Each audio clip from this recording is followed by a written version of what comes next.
सभी मित्रों का हार्दिक अभिनंदन करते हुए आप सभी का स्वागत है। प्रतिदिन की भांति आज रामचरितमानस सत्संग का चौथा अंग खंड श्रृंखला हम प्रारंभ कर रहे हैं। यह प्रतिदिन नियमित आएगा। प्रतिदिन नियमित सुनने के लिए आप वीडियो को लाइक करें, शेयर करें, सब्सक्राइब करें और अपने विचार कमेंट्स के रूप में प्रस्तुत करें। तो आइए आज के इस क्रम को शुरू कर रहे हैं। इसमें हम दो दोहों के बीच में आने वाली सभी चौपाइयों को एक बार पाठ करते हैं, फिर उसका हिंदी में जो टीका है उसको पढ़ते हैं। उसके बाद किसी एक चौपाई या किसी एक शब्द की व्याख्या जो जैसी मति होती, यथा सामर्थ्य यथामति हम उसकी व्याख्या करते हैं। तो आप पूरा श्रवण करें, आप सबको बहुत अच्छा लगेगा। बोलिए श्री रामचंद्र भगवान की जय। बंदौ गुरुपद कंज कृपा सिंधु नर रूप हरि, महामोहतम पुंज जासु बचन रवि कर निकर। बंदौ गुरुपद पदम परागा, सुरुच सुवास सरस अनुरागा। अमी मूर में चूरन चारु, समन सकल भय रुज परिवारु। सुकृत संभुतन विमल विभूति, मंजुल मंगल मोद प्रसूति। जन मन मंजु मुकुर मलहरणी, किए तिलक गुण गण बस करनी। श्री गुरु पद नख मणि गण ज्योति, सुमिरत दिव्य दृष्ट ही होती। दलन मोह तम सो सप्रकाशु, बड़े भाग उर आवै जासु। उघरहि विमल बिलोचन ही के, मिटहि दोष दुख भव रजनी के। सूझहि रामचरित मन मानिक, गुप्त प्रगट जहाँ जो जहि खानिक। जथा सुवंजन अंज दृग, साधक सिद्ध सुजान। कौतुक देखत शैल बन, भूतल भूरि निधान। बोले श्री रामचंद्र की जय। अब इन सभी चौपाइयों की हम टीका को पढ़ेंगे, आप उसको श्रवण करें। उसके बाद यथामति यथाशक्ति हम इसकी सामर्थ्य के अनुसार हम किसी चौपाइयों का कुछ टीका करेंगे, आप श्रवण करें। बंदौ गुरुपद कंज कृपा सिंधु नर रूप हरि, महामोहतम पुंज जासु बचन रवि कर निकर। मैं उन गुरु महाराज के चरण कमलों की वंदना करता हूँ जो कृपा के समुद्र और नर रूप में श्री हरि ही हैं, जिनके वचन महामोह रूपी घने अंधकार के नाश करने के लिए सूर्य की किरणों के समूह हैं। बंदौ गुरुपद पदम परागा, सुरुच सुवास सरस अनुरागा। अमीय मूरि में चूरन चारु, समन सकल भव रुज परिवारु। मैं गुरु महाराज के चरण कमलों की रज की वंदना करता हूँ जो सुरूज सुंदर स्वाद सुगंध तथा अनुराग रूपी रस से पूर्ण है। वह अमर मूल संजीवनी जड़ी का सुंदर चूर्ण है जो संपूर्ण भवरोगों के परिवार को नाश करने वाला है। सुकृत संभुतन विमल विभूति, मंजुल मंगल मोद प्रसूति।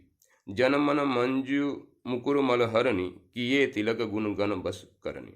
वह रज सुकृत पूर्णवान पुरुष रूपी शिव जी के शरीर पर सुशोभित निर्मल विभूति है और सुंदर कल्याण और आनंद की जननी है। भक्त के मन रूपी सुंदर दर्पण के मैल को दूर करने वाली और तिलक करने से गुणों के समूह को वश में करने वाली है। श्री गुरु पद नख मणि गण ज्योति, सुमिरत दिव्य दृष्टि ही होती। दलन मोह तम सो सप्रकाशु, बड़े भाग उर आवै जासु।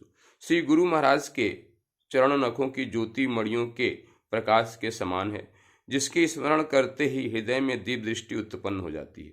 वह प्रकाश अज्ञान रूपी अंधकार का नाश करने वाला है।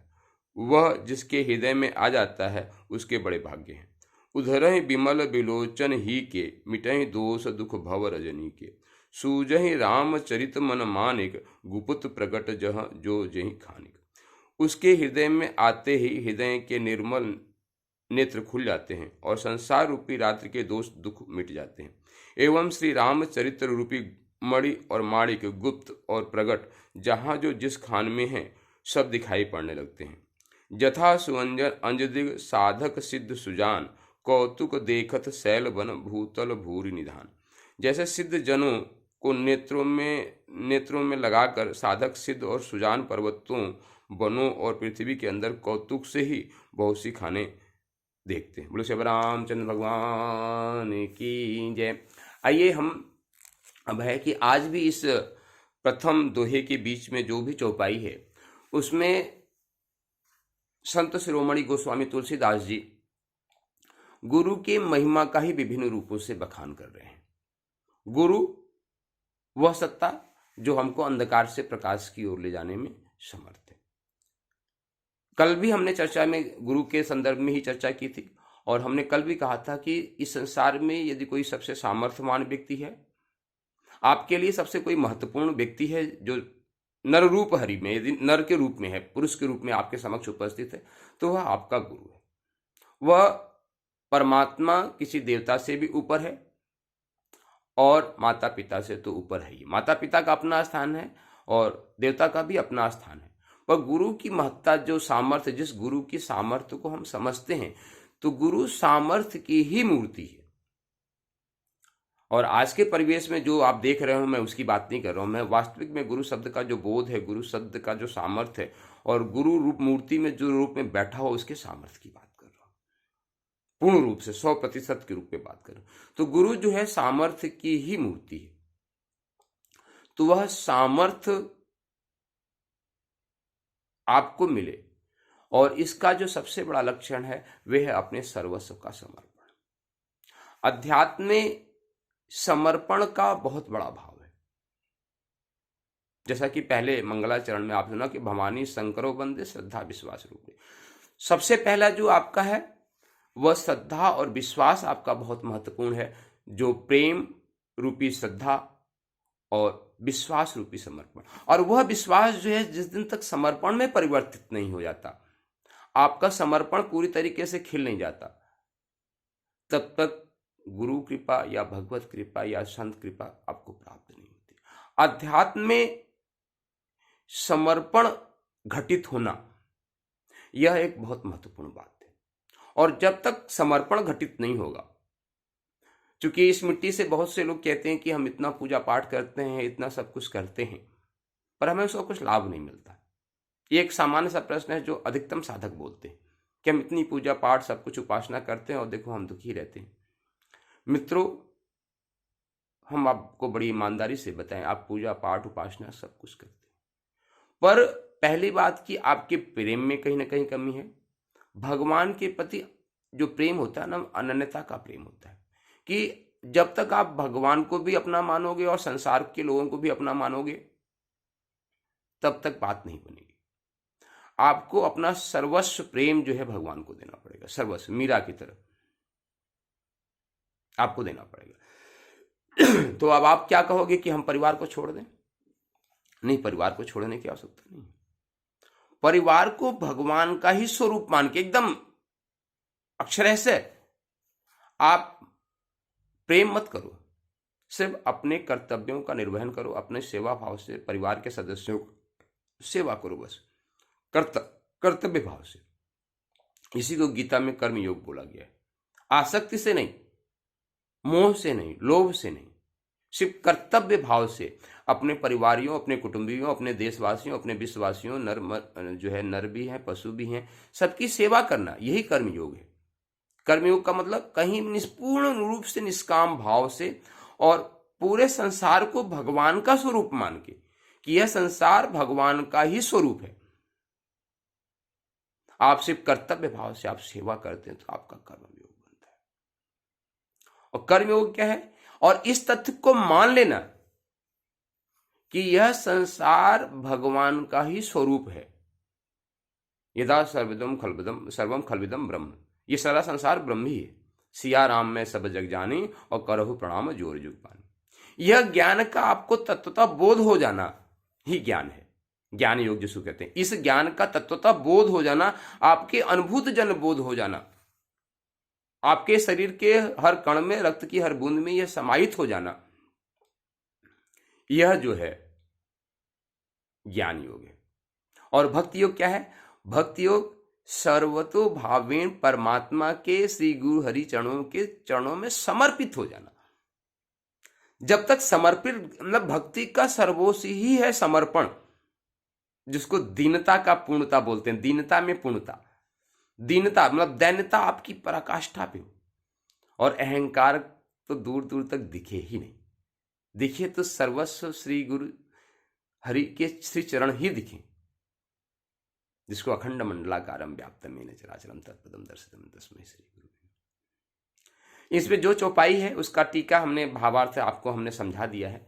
एक बहुत ही सुंदर सा कथानक है जो सच्ची है, मैं आपको सुनाता हूं, और गुरु के चरणों की रज की क्या महत्ता होती है, जहां तक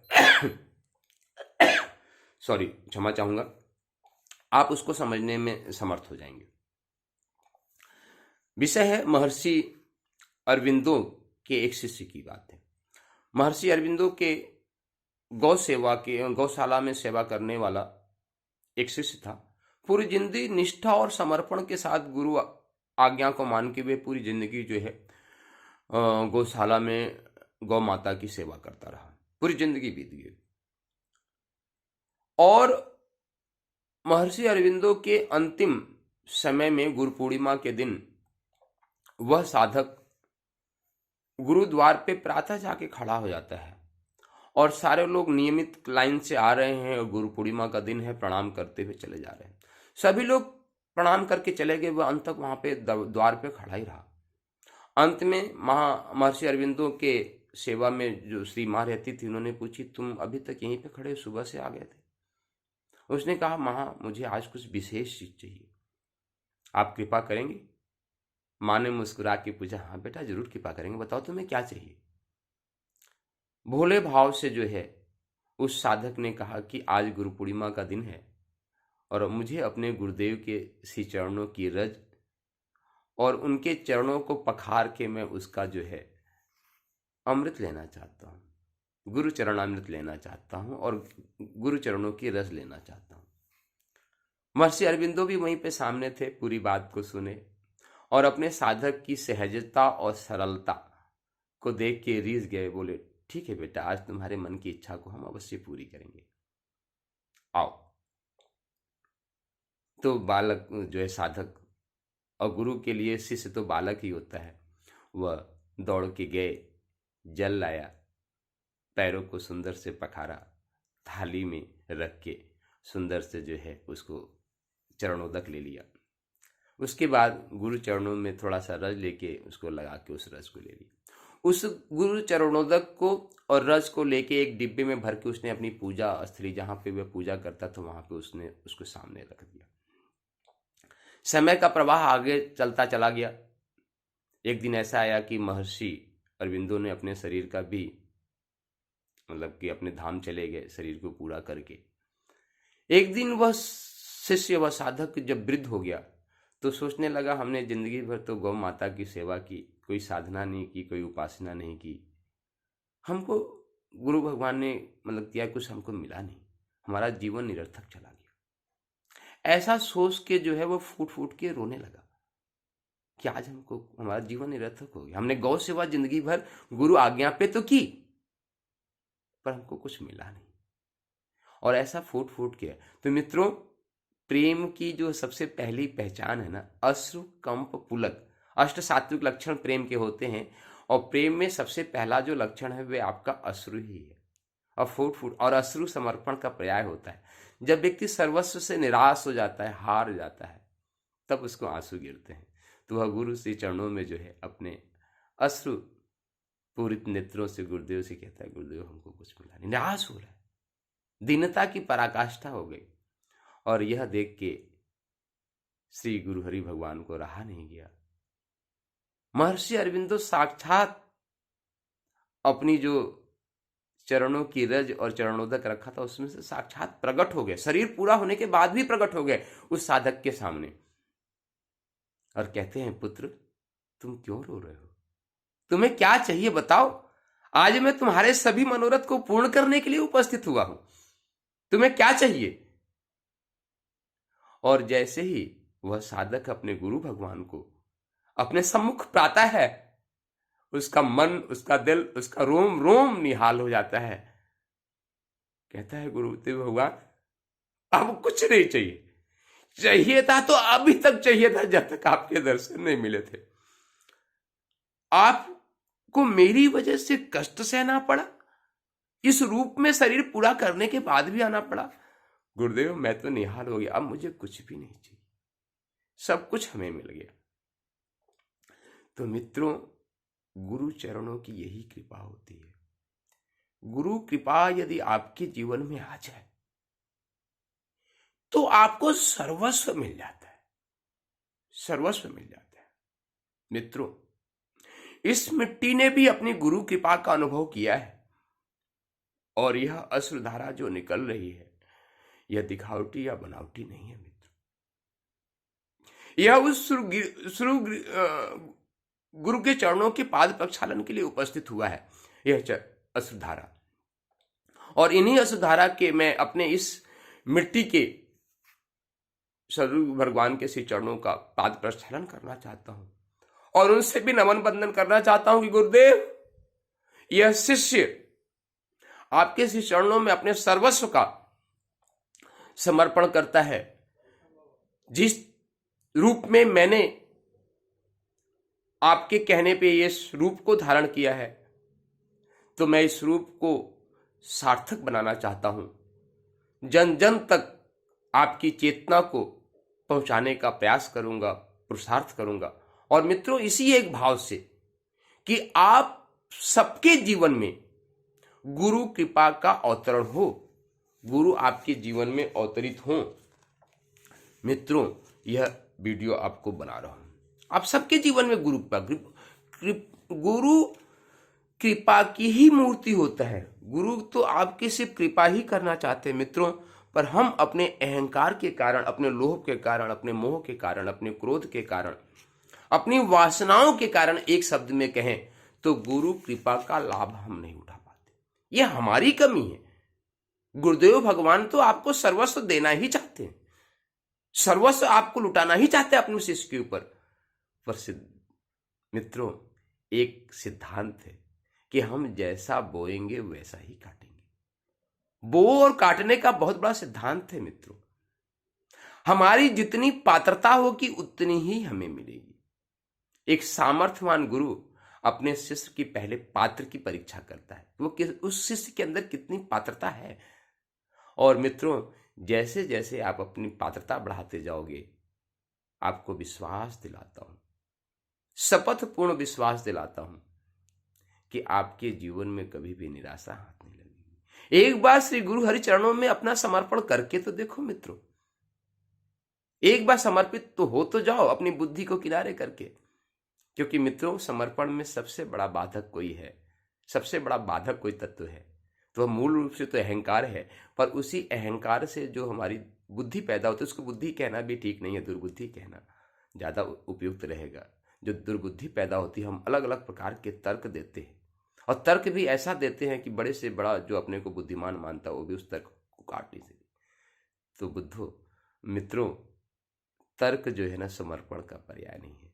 जहां समस्त तर्कों का समन हो जाता है, समस्त तर्क समर्पित हो जाते हैं, वहीं पे समर्पण खिलता है। और जिस दिन समर्पण का फूल खिलता है तो मित्रों, आपका जीवन निहाल हो जाता है, आपका कण कण खिल जाता है, रोम रोम खिल जाता है, मुदित हो जाता है, प्रमुदित हो जाता है। आपके जीवन में सर्वस्व मिल जाता है, किसी चीज की याचना की आवश्यकता नहीं रह जाती। बस एक बार प्रेम रूपी श्रद्धा, विश्वास रूपी समर्पण, अनन्यता, निरंतरता, श्री गुरु जी अनन्यता मतलब उसको अनन्य माने अपना, उसके अलावा कोई है ही नहीं। प्रेम गली अति साकरी, उसमें दोनों, एक बार सर्वस्व को समर्पित कर दे। तो मित्रों, इसी के साथ आज के इस श्रृंखला को पूर्ण करते हैं। यह श्री रामचरितमानस सत्संग की चौथे कड़ी की श्रृंखला थी, जिसमें गुरु महत्व के बारे में बताया गया है। और गुरु के अंजन को एक बार आप लगा लेंगे तो इस संसार के माया रूपी आपके पास कभी नहीं आती, सब कुछ। अंतिम पद यही ना कि जथा सुवंजन अंजदृग साधक सिद्ध सजान। तो जिस दिन आप गुरु चरणों की रज को अंजन अपने आंखों में लगा लेंगे, आपको सब कुछ साफ साफ दिखने लगेगा, आपको सर्वस्व मिल जाएगा। तो इसी के साथ में आपको यह वीडियो पसंद आई हो तो लाइक करें, अधिक से अधिक शेयर करें, लोगों को बताएं।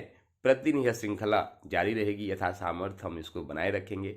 और प्रतिदिन दो दोहों के बीच में आने वाली चौपाई को हम पाठ करेंगे, उसका हिंदी में टीका पढ़ेंगे, और उसके बाद जो यथामति यथा सामर्थ्य जो बनेगा उस पर कुछ अपनी वाणी को प्रस्तुत करेंगे, जैसे आज हमने किया। तो आप सब लोग इसको लाइक करें, शेयर करें और सब्सक्राइब करें, अपने कमेंट्स अपने सुझाव भी दें ताकि यह क्रम बना रहे। जय जय श्री राधे। आइए कुछ पल 30-32 सेकेंड है, हम इसको करते हैं। श्री राम जय राम जय जय राम, श्री राम जय राम जय जय राम, श्री राम जय राम जय जय राम, श्री राम जय राम जय जय राम, श्री राम जय राम जय जय राम, श्री राम जय राम जय जय राम, श्री राम जय राम जय जय राम, श्री राम जय राम जय जय राम, श्री राम जय राम जय जय राम, श्री राम जय राम जय जय राम, श्री राम जय राम जय जय राम, श्री राम जय राम जय जय राम। बोले से रामचंद्र भगवान की जय। श्री गुरु चरण कमलेभ्यो नमो नमः।